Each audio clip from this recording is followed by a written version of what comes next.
Tem momentos na vida que a gente não esquece nunca. Não importa quantos anos passem, não importa quantas coisas boas aconteçam depois, não importa o quanto você tente empurrar aquela memória para um canto escuro da sua cabeça. Ela fica. Fica com a nitidez de uma fotografia, com o cheiro do lugar, com o som das vozes, com a textura exata da humilhação. Para mim, esse momento tem uma data específica, 16 de dezembro, uma sexta-feira de fim de ano. E uma mulher que me olhou nos olhos e achou que tinha poder para me destruir. Ela estava errada. Mas eu ainda não sabia disso quando entrei naquela festa sorrindo, de vestido novo, achando que ia celebrar mais um ano de trabalho duro. A vida tem uma crueldade estranha às vezes. Coloca a sua maior humilhação exatamente no lugar onde você menos esperava. Mas antes de te contar o que aconteceu na porta daquela festa, preciso te contar quem eu era. Porque essa história não começa no 16 de dezembro. Ela começa anos antes, num escritório iluminado por fluorescentes no 12º andar de um prédio comercial no centro da cidade, onde eu chegava toda manhã às 7h15, antes de todo mundo, e sentia que aquele lugar era meu, que eu fazia parte de algo importante. Meu nome é Mariana. Tenho 33 anos e durante 5 anos fui a secretária executiva do Eduardo Carvalho, diretor-geral da Carvalho & Partners, uma das consultorias financeiras mais respeitadas do estado. 5 anos. Isso é muito tempo para qualquer coisa. Tempo suficiente para conhecer cada canto de um lugar, cada pessoa, cada dinâmica, cada segredo não dito que pulsa nas paredes de um escritório corporativo. Eu não tinha chegado até ali por acaso. Formada em secretariado executivo, com especialização em gestão empresarial, falando inglês fluente e espanhol intermediário, tinha passado por 3 processos seletivos rigorosos antes de ser escolhida entre 142 candidatos para o cargo. Lembro do dia que recebi a ligação com a proposta. Estava sentada no banco de um parque, comendo um lanche porque não tinha dinheiro para almoçar de verdade naquele mês. E o telefone tocou com um número desconhecido. Quando desliguei, fiquei olhando para o nada por uns 5 minutos, completamente imóvel. Parecia que o mundo tinha parado. Aquele emprego era o que eu tinha sonhado, e eu jurei para mim mesma que não ia desperdiçar. Cumpri essa promessa todos os dias dos 5 anos seguintes. Minha rotina seria considerada absurda por muita gente, e eu entendo isso agora. Mas na época, parecia simplesmente o que precisava ser feito. Acordava às 5h40, chegava ao escritório às 7h15, 1h45 antes do horário oficial de entrada. Nesse tempo, eu organizava a agenda do Eduardo para o dia, revisava os e-mails recebidos durante a madrugada, separava os urgentes, preparava os resumos de reunião que ele precisaria ter na ponta da língua ao chegar e deixava o café dele pronto na xícara grande de cerâmica azul marinho que ele gostava. 2 expressos, sem açúcar, temperatura exata de 68 graus, porque uma vez ele me disse, meio sem querer, que café muito quente arruinava o sabor. Guardei aquela informação e nunca mais me esqueci. Eduardo era um chefe exigente, mas justo. Um homem na casa dos 45, alto, cabelos levemente grisalhos nas têmporas, sempre de terno escuro e gravata discreta. Ele não desperdiçava palavras e não tolerava incompetência, mas reconhecia competência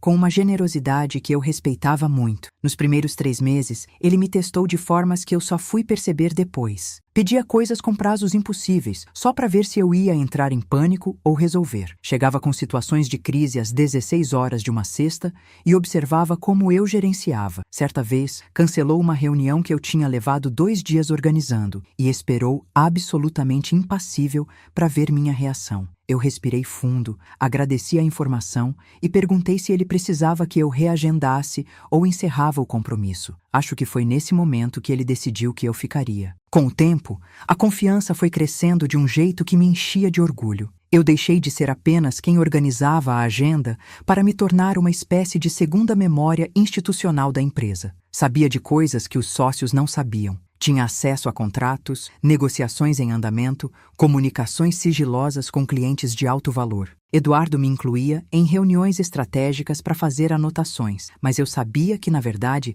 ele me incluía porque confiava no meu julgamento e precisava de um olhar adicional. Mais de uma vez, depois de uma reunião, ele me chamava no corredor e perguntava baixinho: Mariana, o que você achou? E eu dava minha opinião com honestidade. E ele escutava. Isso valia ouro para mim. Eu amava aquele trabalho com uma intensidade que às vezes me assustava. Não era o salário, embora fosse bom. Era a sensação de ser necessária, de fazer parte de algo que funcionava, de chegar de manhã e saber que aquele dia ia exigir o meu melhor e que eu era capaz de dar. Era a satisfação de encerrar uma sexta-feira, sabendo que a semana tinha passado sem nenhuma crise que eu não tivesse conseguido gerenciar. Era o respeito silencioso que via no rosto dos colegas quando precisavam de alguma informação ou resolução e vinham até mim. Naquele escritório, eu era alguém. Então, chegou Patrícia. Não que ela fosse nova na vida de Eduardo. Eles eram casados há 12 anos quando eu entrei na empresa. Mas durante os primeiros 2 anos do meu trabalho lá,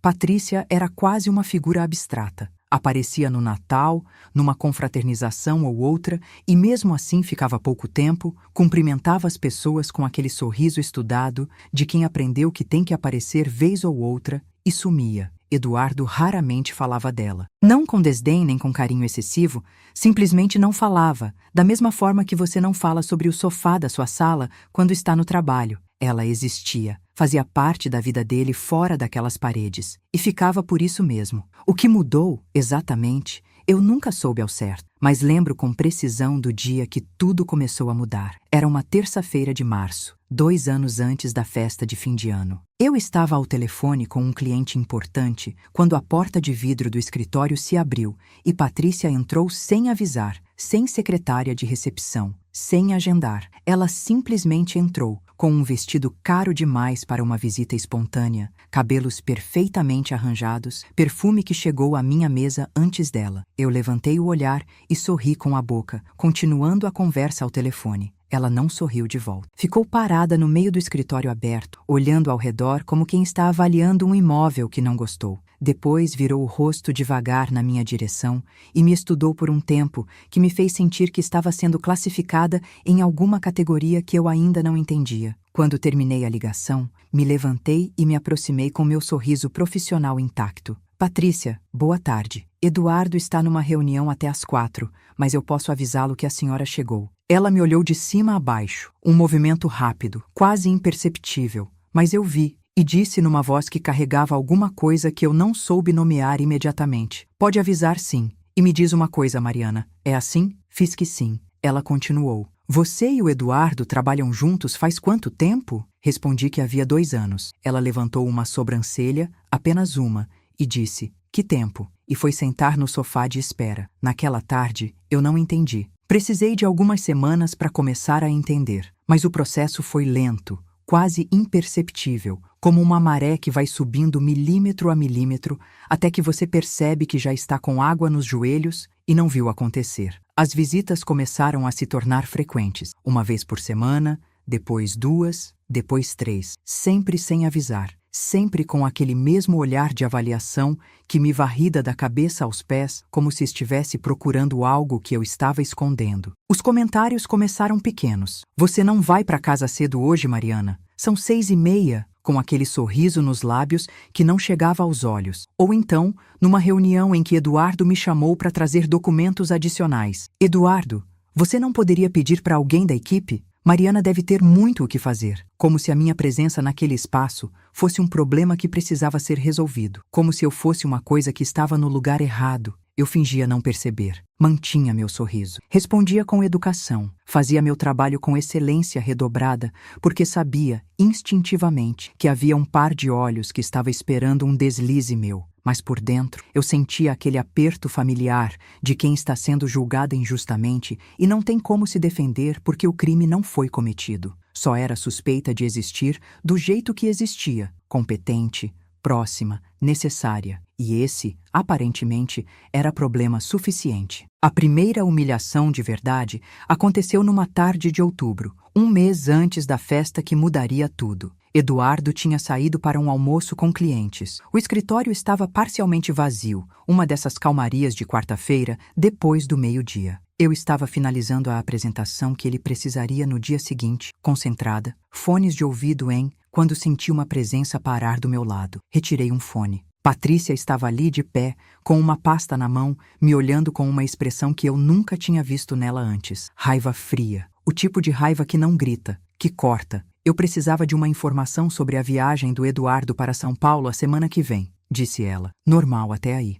Mas a voz tinha um fio de tensão que eu senti imediatamente. Claro, eu disse, e fui abrir o sistema de agenda. Ele viaja na terça de manhã, voo das 8h40, retorno na quinta-feira à tarde. Houve uma pausa. E você vai junto? A pergunta veio com uma calmaria perigosa. Eu olhei para ela. Não está previsto. Esse é um compromisso de negociação com um cliente. O Eduardo geralmente prefere ir sozinho. Nova pausa. Ela olhou para o meu computador, para os documentos espalhados na mesa, para a xícara do café que eu tinha preparado e ainda não tinha esfriado. Depois olhou para mim com uma clareza assustadora. Você sabe de muita coisa sobre a vida do meu marido, não sabe? A sala era pública. Tinham pelo menos 4 pessoas em mesas ao redor. E ela disse isso com a voz alta o suficiente para ser ouvida por todas elas. Sou a secretária executiva dele há 2 anos, eu respondi, mantendo a voz nivelada. Faz parte do cargo. Ela sorriu. Mas não era sorriso. Claro que faz. E foi embora. Ouvi nos dias seguintes sussurros, olhares de canto. Uma colega, a Fernanda do financeiro, me parou no corredor numa quinta-feira e falou baixinho que Patrícia tinha ficado conversando com 2 funcionários depois que eu fui embora naquela tarde, fazendo perguntas. Do tipo que não eram perguntas de verdade. Do tipo que plantam dúvida e esperam que o solo seja fértil. Eu agradeci a Fernanda por me avisar e fui ao banheiro travar a porta, sentar no vaso e passar 3 minutos simplesmente respirando. Porque chorar era um luxo que eu não podia me dar em horário de trabalho, mas a vontade estava ali, espessa, quente, indigesta. Voltei para a mesa, continuei trabalhando, porque era o que eu sabia fazer, era o que eu tinha, e eu não ia deixar que ninguém tirasse isso de mim. As semanas seguintes foram um acúmulo. Patrícia comentou para o Eduardo, na frente de um grupo de colegas durante um almoço de trabalho, que coincidiu com a visita dela, que eu parecia muito à vontade no escritório. Quando Eduardo disse que era exatamente o que esperava de uma profissional de confiança, ela mudou de assunto com a habilidade de quem sabe exatamente quando recuar. Numa outra vez, entrou numa reunião em que eu estava apresentando dados financeiros e interrompeu para perguntar ao Eduardo se havia chá disponível, fazendo toda a sala quebrar o ritmo que eu tinha construído com cuidado. Pequenas agulhadas. Nada que pudesse ser nominado, confrontado, provado. Tudo calculado para ficar na zona de sombra onde a dúvida vive. E então veio a festa de fim de ano. Era o grande evento anual da Carvalho & Partners. Um salão alugado num hotel 5 estrelas, decoração sofisticada em dourado e branco, open bar, jantar de gala, a diretoria inteira presente com seus cônjuges, clientes especiais convidados. Era o evento que a empresa usava para celebrar o ano, reconhecer resultados e mostrar para quem importava que tudo ia bem. Eu tinha ajudado a organizar aquela festa. Cada detalhe do evento tinha passado pelas minhas mãos em algum momento. As listas de convidados, o menu aprovado, a ordem das falas, os brindes preparados com os presentes personalizados para cada cliente. Era, em muitos sentidos, uma festa que eu também tinha criado. Entrei pelo saguão do hotel com meu vestido vinho escuro que tinha comprado especificamente para essa noite. Cabelo preso, brincos discretos, postura de quem sabe onde está e tem o direito de estar ali. Estava animada, apesar de tudo, apesar das semanas difíceis, apesar dos sussurros, apesar das agulhadas, porque aquela festa era também uma celebração do trabalho que eu tinha feito. E eu tinha feito um trabalho excelente. Ela estava na porta do salão, Patrícia, de preto, com aquele sorriso que não era sorriso. Do lado dela, uma taça de champanhe que ela ainda não tinha aberto. Me olhou vir e esperou. Eu me aproximei, prestes a cumprimentá-la com o profissionalismo de sempre, quando ela se adiantou. A voz era baixa, mas firme, e havia alguém ao lado, uma colega minha, que parou sem querer no timing perfeito do pior momento possível. Mariana, parei. Olhei para ela. Você não é bem-vinda aqui. Conversei com Eduardo. A partir de hoje, você não trabalha mais conosco. O tempo fez aquela coisa estranha que faz nos momentos de choque. Esticou. Ficou lento, borrachoso e real. Eu a olhei nos olhos e vi que ela estava esperando alguma coisa. Lágrimas, talvez. Ou raiva. Ou o colapso de uma pessoa que acabou de ter o chão puxado debaixo dos pés. Vi na expressão dela a antecipação de um espetáculo que ela tinha ensaiado na cabeça, onde eu era o personagem que desmoronava e ela era quem assistia de cima. Respirei fundo e sorri. Um sorriso pequeno, calmo, que veio de um lugar muito fundo dentro de mim. Um lugar que semanas de observação silenciosa e preparação cuidadosa tinham construído. Ok, eu disse. A voz saiu exatamente como eu queria, tranquila, sem tremor, sem peso. Mas antes de brindar esta noite, cheque seu WhatsApp. Me virei. e fui embora. Não olhei para trás. Ouvi, a uma distância que aumentava a cada passo, o som da festa ao fundo. Risos, música suave, o tinido de taças. Saí pelo saguão do hotel com meu vestido vinho escuro, chamei um carro e, enquanto esperava sentada num banco da entrada, olhei para o meu celular e vi a confirmação de entrega das mensagens que eu tinha enviado 22 minutos antes de chegar à festa. Todas entregues, todas lidas. Ela ainda não sabia o que estava prestes a descobrir, mas em breve saberia. Se você está assistindo isso agora e já sentiu o chão sumir embaixo dos seus pés por causa de uma injustiça que você não merecia, quero que você fique, porque essa história não termina aqui. Ela está apenas começando. Me dá um like se você já passou por uma situação onde alguém tentou te apagar de um lugar que era seu por direito. Deixa um comentário me contando. E se inscreve no canal, porque a melhor parte ainda está por vir e você vai querer estar aqui quando chegar. A noite fria do lado de fora do hotel foi a primeira coisa que me fez sentir que eu estava realmente no meu corpo de novo. Durante os 30 segundos em que fiquei diante de Patrícia, algo em mim tinha se desconectado. Não de medo, não de choque exatamente, mas de uma concentração tão absoluta que o resto do mundo havia sumido. Agora, sentada naquele banco de granito da entrada do hotel, o ar frio entrando pelos ombros descobertos do vestido, eu comecei a processar. Não o que tinha acontecido naquela noite, porque aquilo eu já esperava, de uma forma ou de outra, mas o que eu tinha colocado em movimento 22 minutos antes de entrar naquelas portas. Deixa eu te contar como eu cheguei até ali. Quando Patrícia me olhou naquela tarde de outubro e disse na frente dos colegas que eu sabia de muita coisa sobre a vida do marido dela, aquilo devia ser uma acusação, uma tentativa de me envergonhar, de plantar uma semente podre na mente de quem ouvia. Mas o que ela não esperava é que aquela frase fez algo diferente em mim. Em vez de me fazer querer me encolher e me afastar, me fez parar e pensar. Por que ela estava tão ansiosa para me tirar do caminho?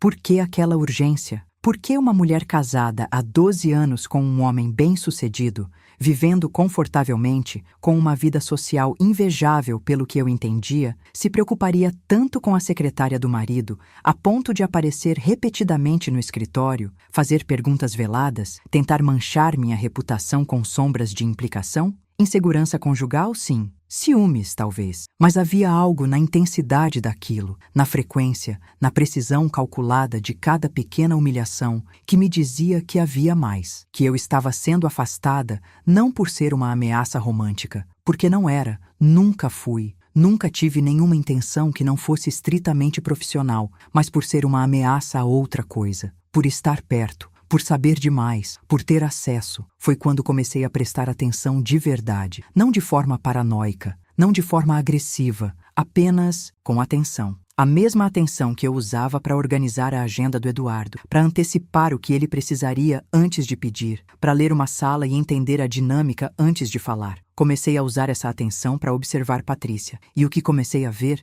me deixou primeiro confusa, depois inquieta, depois muito devagar, peça por peça, com um quadro que eu nunca tinha esperado encontrar. As visitas dela ao escritório tinham um padrão. Ela aparecia, quase sempre, nas tardes de segunda ou terça-feira. Ficava um tempo conversando com Eduardo, com a porta fechada, o que não era incomum, mas a duração variava estranhamente. Às vezes 15 minutos, às vezes 1 hora. E quando saía, havia uma tensão diferente no andar de Eduardo, uma rapidez nos movimentos, uma concentração que eu lia como estresse. Numa dessas saídas, ele pediu para eu cancelar 2 compromissos do dia seguinte por motivos pessoais, algo que em 5 anos tinha acontecido menos de 3 vezes. Anotei. Patrícia também interagia com Marcos, o assistente financeiro júnior. Marcos era um rapaz jovem, discreto, que tinha entrado na empresa havia 18 meses. Eu tinha pouco contato direto com ele. Nossa área de atuação raramente se cruzava. Mas comecei a notar que quando Patrícia aparecia, havia um momento,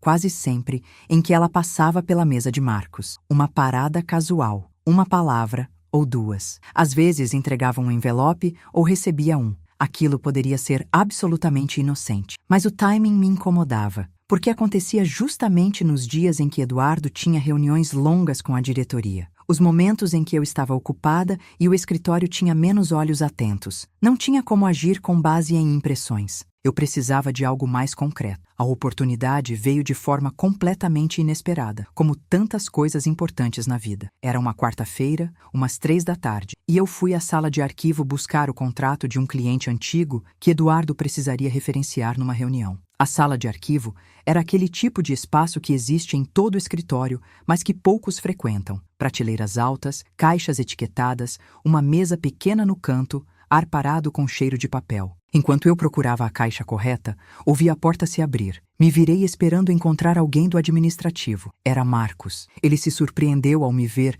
visivelmente, com aquele tipo de sobressalto que vai além do susto de encontrar alguém inesperadamente. Ficou parado por um segundo, os olhos percorrendo a sala antes de me olhar, e disse: "Desculpa, não sabia que tinha alguém aqui." Falou de um jeito que me fez sentir que ele não estava desculpando ter entrado. Estava desculpando alguma outra coisa. "Sem problema", eu disse, e voltei para a caixa que estava buscando. Mas enquanto folheava os documentos, percebi pelo canto do olho que ele não tinha entrado para buscar nenhuma caixa. Tinha ido direto a uma gaveta específica no canto menos iluminado da sala, aberto, tirado algo e fechado. Rápido, prático, como quem faz aquilo com frequência. Saí da sala de arquivo com o contrato que precisava e uma informação nova fermentando dentro de mim. Naquela noite, fiquei no escritório depois que todos foram embora. Era algo que eu fazia regularmente, então ninguém estranharia se alguma câmera me pegasse. Fui até a sala de arquivo. Abri a gaveta que Marcos tinha acessado. Dentro havia pastas, como seria de esperar,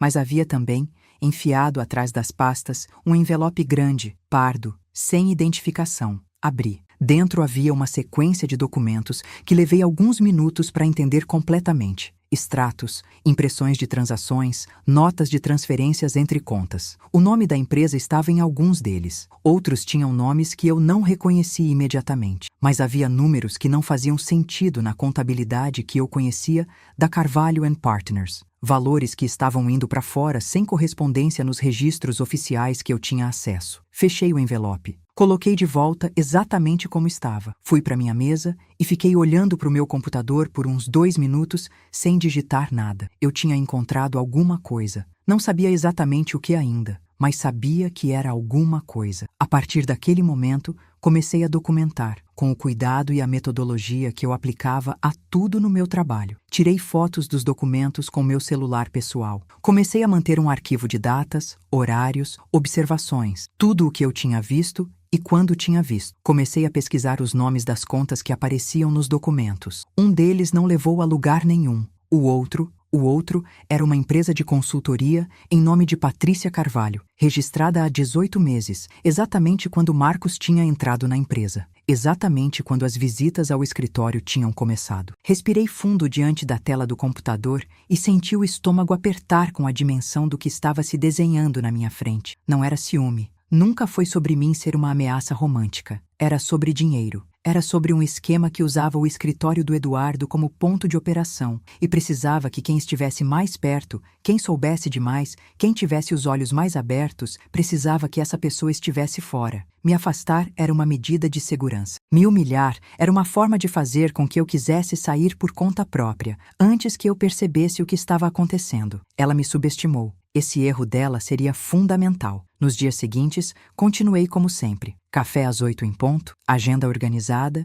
reuniões preparadas, profissionalismo intacto. Por fora, absolutamente nada tinha mudado. Por dentro, eu estava construindo, compilando, cada documento fotografado, cada data registrada, cada transação mapeada. Cruzei as informações que eu tinha com o que era de conhecimento público, registros de empresa, extratos disponíveis no portal da Receita. O quadro foi ficando mais claro e mais sombrio ao mesmo tempo. O dinheiro estava saindo da empresa através de uma rubrica de consultoria externa, que tinha sido criada há 18 meses. Valores mensais que variavam, nunca iguais para não levantar padrão fácil demais. A empresa receptora era a da Patrícia. Mas consultoria de quê, exatamente? Não havia nenhum serviço registrado correspondente. Era dinheiro indo para um buraco. E Marcos era o facilitador interno, o que tinha acesso ao nível correto dos sistemas para fazer as transferências passarem sem acionar as verificações padrão. Quanto Eduardo sabia? Essa era a pergunta que eu não conseguia responder com certeza. E era também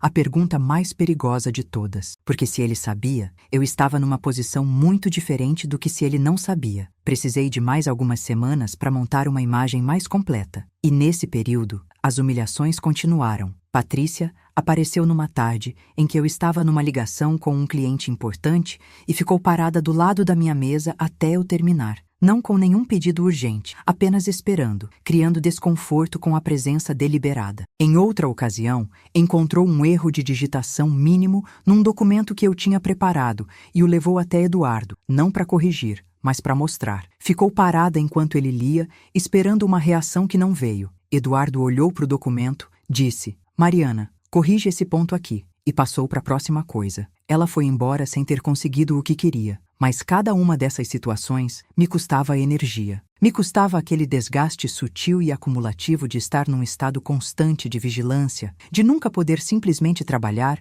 sem sentir que havia um par de olhos procurando o seu próximo deslize. À noite, em casa, às vezes o cansaço pesava de um jeito que era mais do que físico. Era o cansaço de ser injustiçada em câmera lenta, com metodologia, por alguém que achava que eu era demasiado pequena para reagir. Mas eu estava reagindo, só que em silêncio. Na semana anterior à festa de fim de ano, eu tinha o suficiente. Não suficiente para uma certeza absoluta de crime, porque eu não sou contadora forense nem investigadora, mas suficiente para que pessoas que são essas coisas pudessem verificar e encontrar o que era necessário. Suficiente para destruir a narrativa de que eu era simplesmente uma funcionária que não servia mais. Comecei a preparar os envios. Organizei tudo em pastas, com datas e notas explicativas. Escrevi um documento de contextualização. Identifiquei os destinatários certos e montei as mensagens que seriam enviadas. Não na noite da festa, não de forma impulsiva ou emocional, mas de forma estratégica e irretocável. Dei um prazo de envio programado, 22 minutos antes do horário que eu estimava chegar à festa. Comprei o vestido vinho escuro numa quinta-feira. Me arrumai com cuidado na sexta-feira à noite. E entrei naquele hotel sabendo exatamente o que estava prestes a acontecer. Quando Patrícia me disse que eu não era bem-vinda e que não trabalharia mais ali, eu já sabia que aquilo não era o fim da minha história naquela empresa. Era o fim da história dela. Cheque seu WhatsApp antes de brindar, eu disse. E fui embora. Enquanto esperava o carro sentada no banco frio do lado de fora, o telefone na minha mão era quase pesado demais de tanta coisa que carregava. Pensei nas semanas de trabalho silencioso, nos documentos fotografados com o celular pessoal às 10 da noite num arquivo vazio, nas pesquisas feitas em conexão de dados para não aparecer no histórico do Wi-Fi do escritório. Nas noites que eu tinha ficado acordada, refazendo o raciocínio, verificando se eu estava construindo um castelo na areia ou se havia algo real ali. E na clareza crescente que havia chegado, gradualmente, de que havia sim algo real, muito real. O carro chegou, entrei. E enquanto a cidade passava pela janela, soube que em algum salão iluminado de um hotel 5 estrelas, numa festa que eu mesma tinha ajudado a organizar, Patrícia Carvalho estava olhando para o celular e começando a entender que ela tinha escolhido a pessoa errada para tentar apagar. Mas o que estava naquelas mensagens? Quem eu tinha contatado? O que aconteceu quando Eduardo soube? E o que Patrícia fez quando percebeu que o jogo havia virado completamente? Fica comigo, porque o próximo bloco é onde tudo começa a desmoronar. E é mais épico do que você está imaginando. Vou te dizer uma coisa que aprendi ao longo de tudo isso. A parte mais difícil de um plano não é executá-lo, é esperar. É a hora que vai do momento em que você solta a pedra até o momento em que ela atinge a água. Eu saí do hotel, entrei no carro, cheguei em casa, tirei o vestido vinho, lavei o rosto e me sentei na beira da cama. E esperei. O celular estava na minha mão, mas eu não ia ficar atualizando notificação por notificação como quem assiste uma partida de tênis. Deixei a tela escurecer, coloquei para carregar e tentei dormir. Não dormi muito, mas alguma coisa dormi. Deixa eu te contar o que foram aquelas 22 mensagens enviadas 22 minutos antes de eu entrar pela porta do hotel. A primeira foi para o e-mail do Departamento de Compliance da empresa. Compliance é o setor responsável por garantir que tudo o que acontece dentro de uma organização está dentro das leis, regulamentações e políticas internas. Em empresas de consultoria financeira, do porte da Carvalho & Partners, esse departamento existe justamente para prevenir e investigar irregularidades financeiras. Mandei um e-mail com o assunto movimentações irregulares, urgente, e em anexo, devidamente organizados e com notas explicativas, todos os documentos que eu tinha fotografado ao longo das semanas, cada extrato, cada nota de transferência, cada registro da empresa de consultoria vinculada a Patrícia. Juntei também um histórico de datas e observações que eu tinha mantido sobre as visitas dela ao escritório e as interações com Marcos. A segunda mensagem foi para o contador-chefe da empresa, um homem chamado Sérgio que eu conhecia há 5 anos e que era uma das pessoas mais íntegras que eu já tinha encontrado num ambiente corporativo. Uma mensagem mais pessoal, mais direta, dizendo que havia detectado algo que precisava de sua avaliação urgente e que os documentos estavam no e-mail do compliance, pedindo que ele os revisasse antes que qualquer decisão corporativa fosse tomada naquela noite, qualquer decisão sobre qualquer coisa, incluindo sobre mim. A terceira mensagem foi para Renata, sócia minoritária da empresa e única mulher na diretoria. Renata e eu tínhamos uma relação profissional de respeito mútuo que, ao longo dos anos, tinha desenvolvido algum calor humano discreto. Ela tinha um radar apurado para a injustiça e não tolerava ser ignorada em decisões que a afetavam. Mandei mensagem dizendo que havia sido demitida naquela noite, à porta da festa, pela esposa do Eduardo, sem processo formal, sem conversa prévia, e que tinha enviado documentos ao compliance que acreditava serem relevantes para todos os sócios. As demais mensagens foram para o advogado trabalhista que eu havia consultado 2 dias antes. Sim, eu tinha ido a uma consulta, discreta, pago do meu bolso, para entender meus direitos. Ele me orientou sobre como documentar uma demissão sem justa causa informal e quais eram as implicações legais. Mandei a ele uma confirmação de que o evento havia ocorrido conforme eu havia previsto e pedi que iniciasse os procedimentos que havíamos discutido. Tinha também uma mensagem para Fernanda, a colega do financeiro que me havia avisado sobre as perguntas de Patrícia semanas antes. Não com documentos, apenas dizendo que as coisas iam mudar, que ela estava certa em me avisar e que eu estava bem. Por fim, havia uma mensagem que eu não tinha enviado de forma programada, porque não sabia se teria coragem. E no fim, enquanto estava parada no banco fora do hotel esperando o carro, eu a enviei manualmente. Era para Eduardo. Não sobre os documentos. Os canais certos já tinham recebido. Era uma mensagem simples, de 4 linhas. Dizia que eu tinha sido uma profissional leal e dedicada por 5 anos, que eu esperava que ele encontrasse as respostas que precisava encontrar, que eu entendia que havia coisas nas quais ele talvez não tivesse controle, e havia coisas nas quais ele havia falhado em me proteger, e que,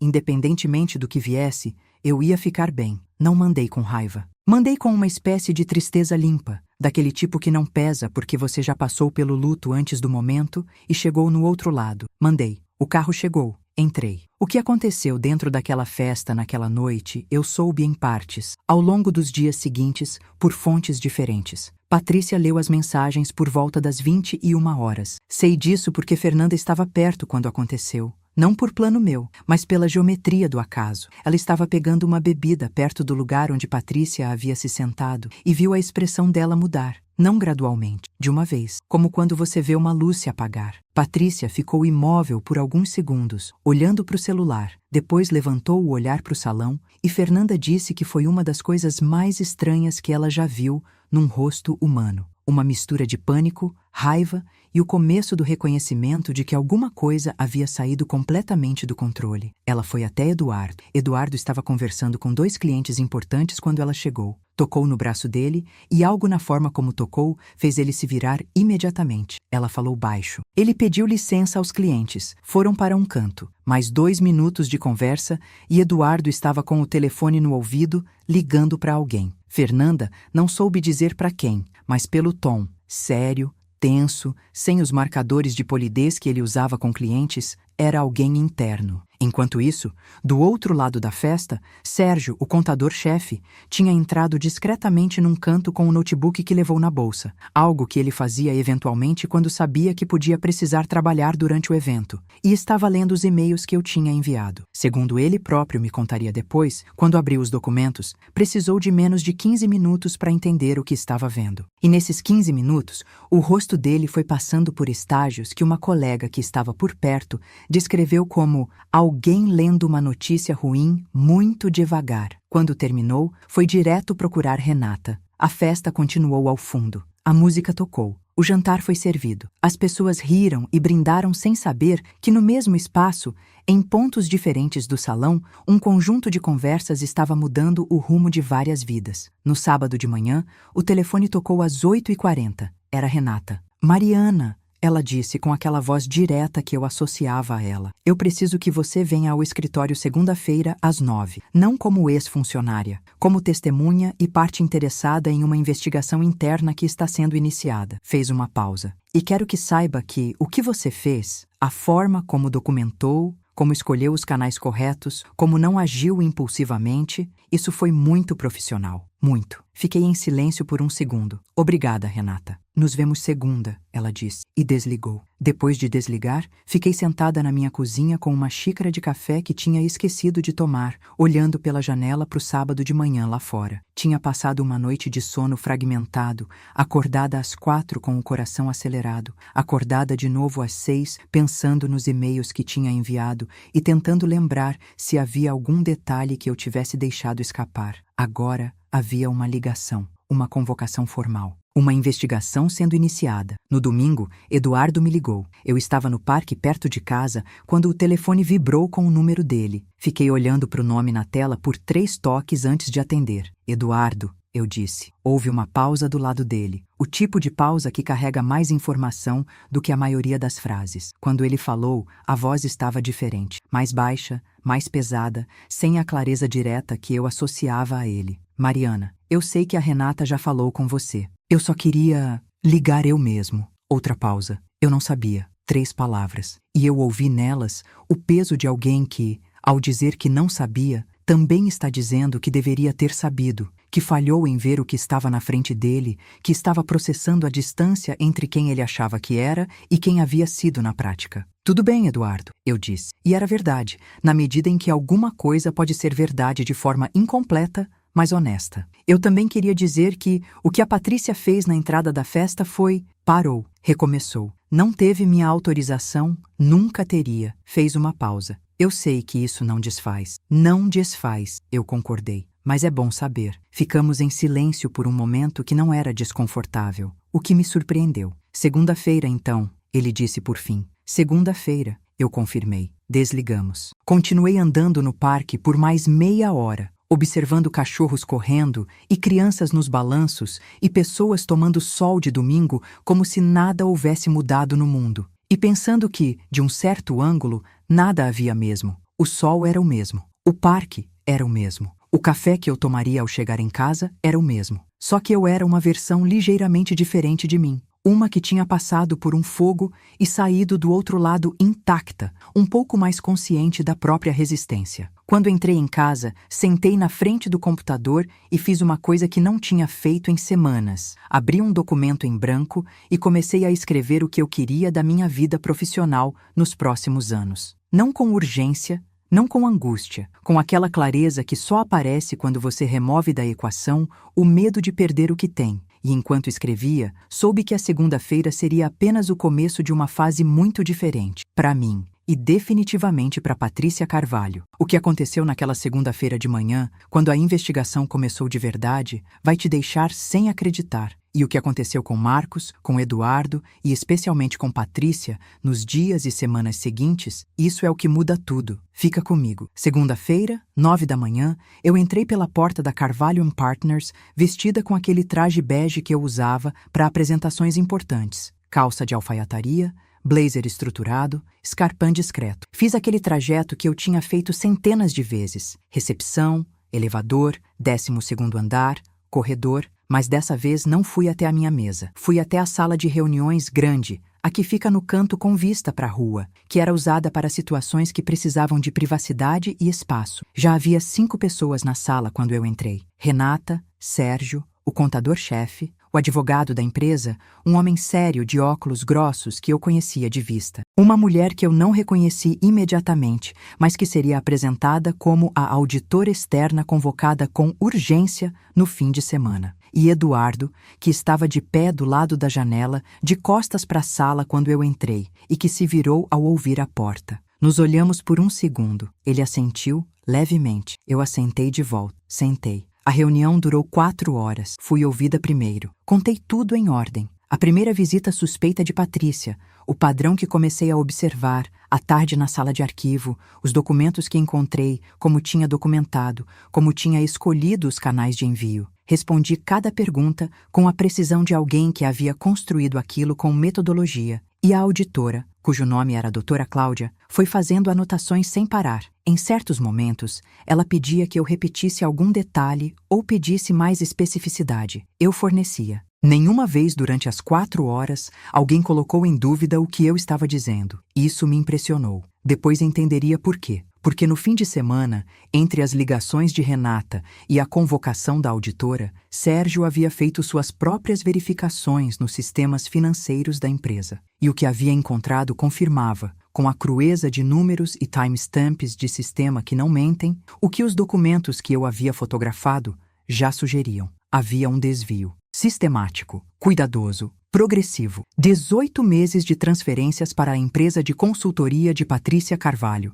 sem nenhuma contrapartida de serviço real, disfarçadas numa rubrica genérica que havia sido criada especificamente para isso. O valor total, quando Sérgio finalizou a apuração naquela semana, seria de um número que não vou dizer exato aqui porque ainda é parte de processo legal em andamento, mas posso te dizer que era suficiente para comprar um apartamento num bairro nobre da cidade. Várias vezes, Marcos foi convocado para uma conversa separada na tarde daquele mesmo dia. Eu não estava presente, mas soube depois que ele não resistiu muito tempo. Tinha 26 anos, havia entrado na empresa com a promessa de promoção rápida que havia sido feita a ele por Patrícia como compensação por sua participação e havia subestimado completamente a gravidade do que estava fazendo. Quando a auditora apresentou as evidências, ele entrou em colapso emocional primeiro e depois, gradualmente, foi falando. Falou tudo. As instruções que recebia, como eram passadas, quando,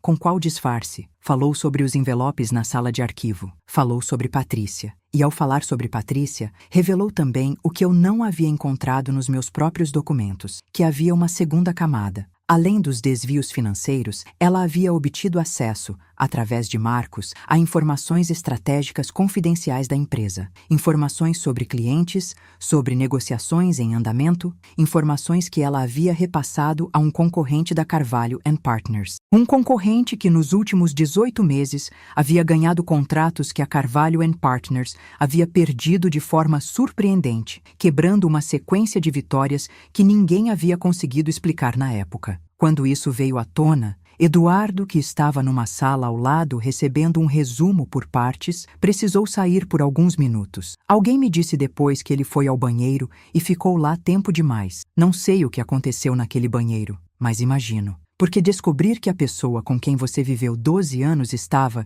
de forma sistemática e deliberada, sabotando o que você construiu, isso é um tipo específico de devastação que mistura traição pessoal com profissional de uma forma que não tem como separar. Patrícia foi contatada pelo advogado da empresa naquela segunda-feira à tarde. Recebi essa informação de Renata, que me mantinha atualizada com uma objetividade que eu agradecia imensamente. A resposta inicial de Patrícia foi negar. Vigorosamente, com indignação, com ameaças de seu próprio advogado, com uma versão dos fatos em que ela era a vítima de uma funcionária obcecada com o marido dela que havia forjado evidências por vingança. Era uma versão que, em outro universo, em outro contexto, com outra qualidade de documentação, poderia ter alguma chance. No contexto que existia, com os sistemas da empresa, com Marcos falando, com a auditora tendo acesso a tudo, não tinha chance nenhuma. A virada de Patrícia levou 2 dias. Na quarta-feira,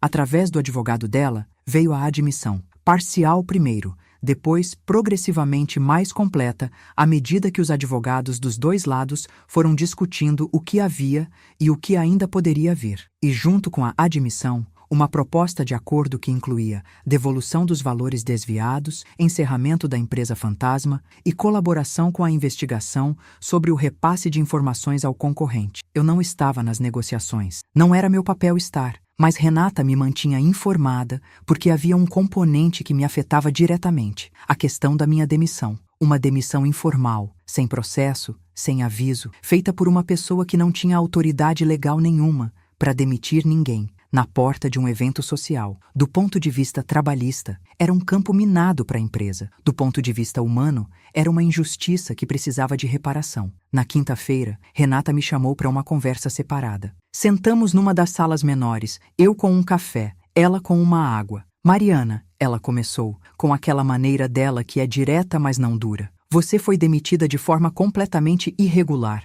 Juridicamente, a empresa tem responsabilidade sobre isso, independentemente de quem deu a ordem. Mas além da questão jurídica, ela parou para organizar a frase. Além disso, você foi quem identificou e documentou um esquema de desvio que causou dano real à empresa por 18 meses. E você fez isso sozinha, de forma metódica, sem acionar canais antes de ter evidências suficientes, e escolheu os canais certos no momento certo. Ela me olhou. Você fez o trabalho que os nossos próprios sistemas de controle deveriam ter feito e não fizeram. Tomei um gole do café. Não era minha função, eu disse. Não, ela concordou. Mas você fez mesmo assim. Por quê? Pensei por um momento. Porque era a única forma de não ser apagada sem que a verdade fosse dita. Ela ficou me olhando por um segundo e assentiu devagar. Certo. Fez uma pausa. Eduardo quer te fazer uma proposta. Quero que você a escute com a mente aberta. Mas antes, quero que saiba que, independentemente do que você decidir, a empresa vai regularizar sua situação completamente. Seus direitos trabalhistas serão honrados integralmente. Mais uma compensação adicional pelo processo que você passou. Ela juntou as mãos na mesa. Com isso dito, a proposta. A proposta era uma promoção. Não voltar como secretária executiva. Voltar como gerente de compliance e controles internos. Um cargo que, ironicamente, estava sendo criado agora como parte direta das lições aprendidas com tudo aquilo, com salário 60% maior, com autonomia real, equipe própria, acesso a todos os níveis da empresa, com a responsabilidade de construir os sistemas que impediriam que algo assim acontecesse de novo. Era uma ironia enorme. E eu a senti completamente. A pessoa que eles queriam para proteger a empresa de futuros esquemas, como o de Patrícia, era a mesma pessoa que Patrícia havia tentado apagar exatamente porque era perspicaz demais para deixar um esquema passar. Perguntei se eu poderia ter alguns dias para pensar. Renata disse que sim. Claro que sim. Saí daquela reunião andando pelo corredor que eu conhecia de cor, passando pela minha antiga mesa que estava com as coisas organizadas do jeito que eu tinha deixado na noite anterior à festa, como se o tempo tivesse parado ali. Fui até a janela do corredor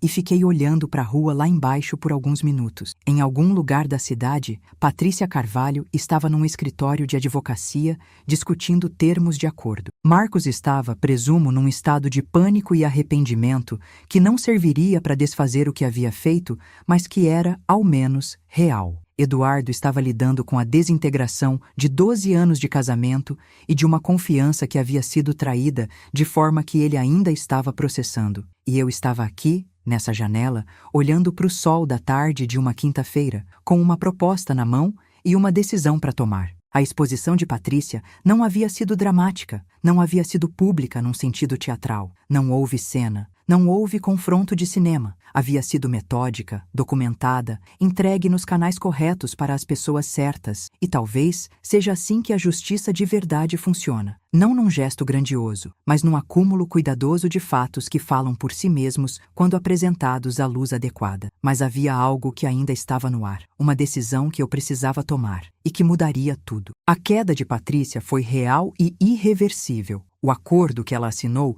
incluía a devolução dos valores, a cessação da empresa fantasma e a abertura de processo civil movido pela Carvalho & Partners pelos danos causados, incluindo a perda dos contratos para o concorrente, algo cujo impacto financeiro os advogados ainda estavam calculando. Socialmente, a história vazou. Não de forma sensacionalista. Eram ambientes corporativos, não mídia de fofoca, mas nos círculos onde Patrícia havia construído sua imagem, a história se espalhou. A forma como essas coisas se espalham nesses ambientes, de forma silenciosa e total, como maré que sobe sem fazer ondas, mas cobre tudo. O casamento não sobreviveu. Eduardo pediu separação uma semana depois dos primeiros acordos. Não comentou muito sobre isso com ninguém que eu soubesse. Era uma dor que ele estava processando de forma muito particular. E eu tinha uma decisão a tomar. Voltaria? E se sim, em que condições? Ou havia chegado a hora de usar tudo o que esse processo havia revelado sobre mim mesma? A calma,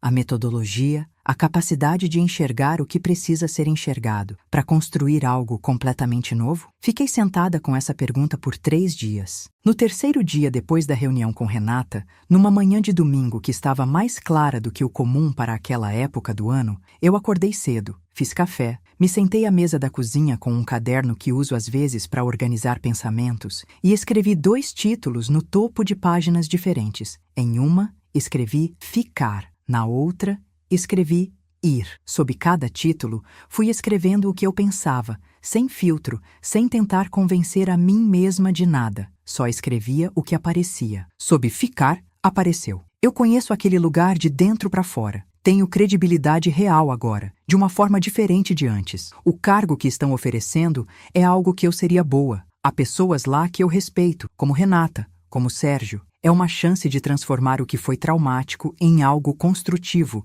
de literalmente construir os sistemas que eu mesma senti falta. Sob ir, apareceu. 5 anos é tempo suficiente para saber o que um lugar tem a oferecer. Esse capítulo foi pesado de um jeito que fica nas paredes, nas memórias de cada corredor. Posso levar o que aprendi para outro lugar e começar do zero, sem o peso do que aconteceu. O mundo corporativo é grande. Há outras empresas que precisariam de alguém como eu. Fiquei olhando para o caderno por um tempo e percebi que as 2 listas eram boas, que havia lógica em ambas, que eu não estava fugindo nem ficando por razões erradas. Estava simplesmente com 2 opções igualmente válidas na mão, o que é um luxo que semanas antes eu não teria imaginado ter. Fiz uma última anotação, numa terceira página, sem título. Escrevi: o que eu quero sentir quando estiver trabalhando daqui a 2 anos? E quando respondi aquela pergunta, a resposta apontava com mais clareza para uma direção do que para outra. Liguei para Renata na segunda-feira de manhã.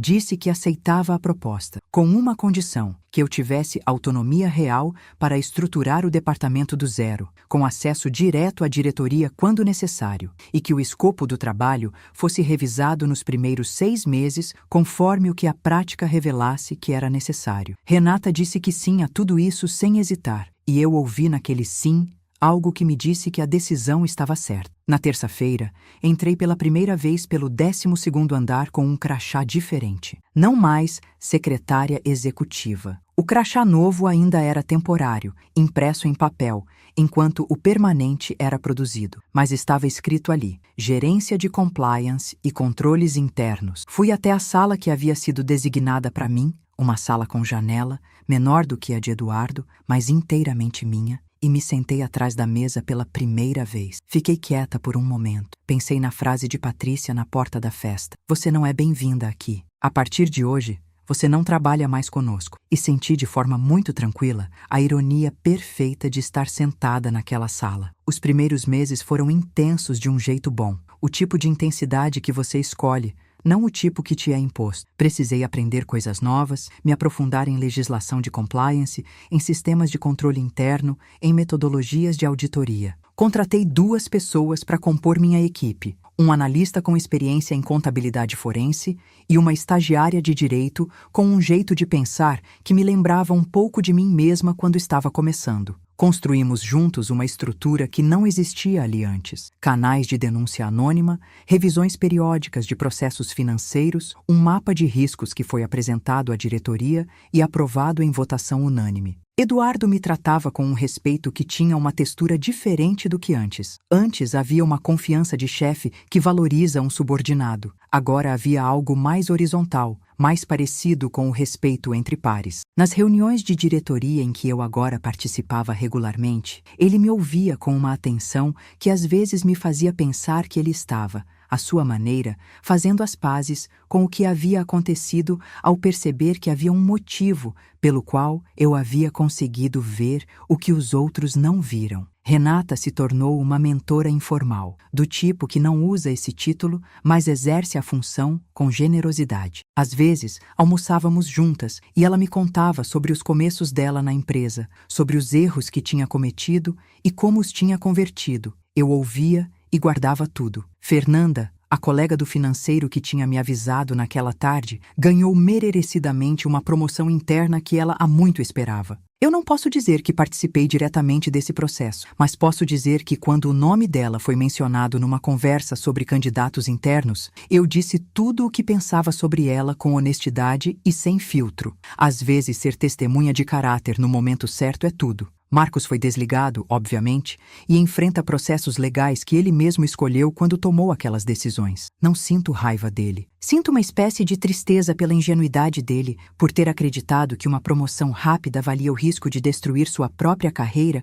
por alguém que não tinha nenhum compromisso real com o bem-estar dele. Mas ele fez escolhas adultas e colherá o que plantou. Patrícia. O que dizer de Patrícia? Ela saiu daquele processo financeiramente comprometida, socialmente esvaziada no ambiente que havia cultivado e com um casamento encerrado. Não foi uma destruição dramática, foi uma erosão. O tipo de consequência que não tem um momento específico de implosão, mas que vai se tornando clara ao longo do tempo, enquanto as coisas que ela havia construído vão desaparecendo uma a uma. Não a persigo. Não a desejo mal ativamente, mas também não finjo que o que ela fez foi pequeno. Ela escolheu me usar como alvo para esconder um crime, e as consequências que ela enfrenta são proporcionais a essa escolha. Soube meses depois, por um caminho indireto, que ela estava morando numa cidade menor, num apartamento alugado, trabalhando numa área completamente diferente. Não sei se ela pensa no que aconteceu. Não sei se ela entende que poderíamos ter chegado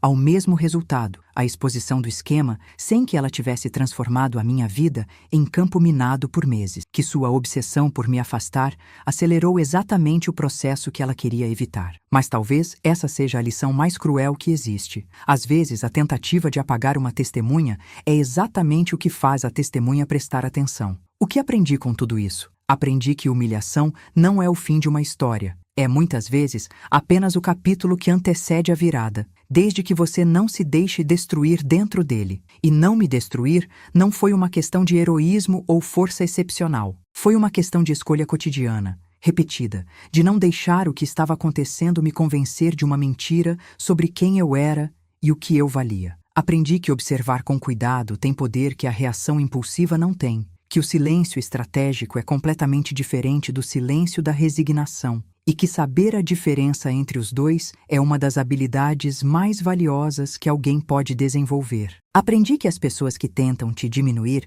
raramente fazem isso porque você é pequena demais. Geralmente fazem porque você é grande demais para caber na versão da situação que elas precisam que exista. Aprendi que instituições têm canais que funcionam quando você usa os canais certos, com as evidências certas no momento certo. Que a diferença entre uma queixa que muda as coisas e uma queixa que não muda nada quase sempre está na preparação e na escolha do momento. E aprendi, talvez mais importante, que dignidade não é uma coisa que você tem ou não tem. É uma coisa que você pratica. É a escolha de manter a cabeça erguida quando o mais fácil seria abaixar. É a escolha de sorrir de um sorriso real quando alguém está esperando que você desmorone. É a escolha de dizer, cheque seu WhatsApp e virar as costas sabendo que você fez exatamente o que precisava ser feito. Um ano depois da festa do 16 de dezembro, a Carvalho & Partners encerrou o exercício fiscal com os melhores resultados dos últimos 3 anos. Parte disso se deveu ao trabalho comercial da equipe. Parte se deveu ao fato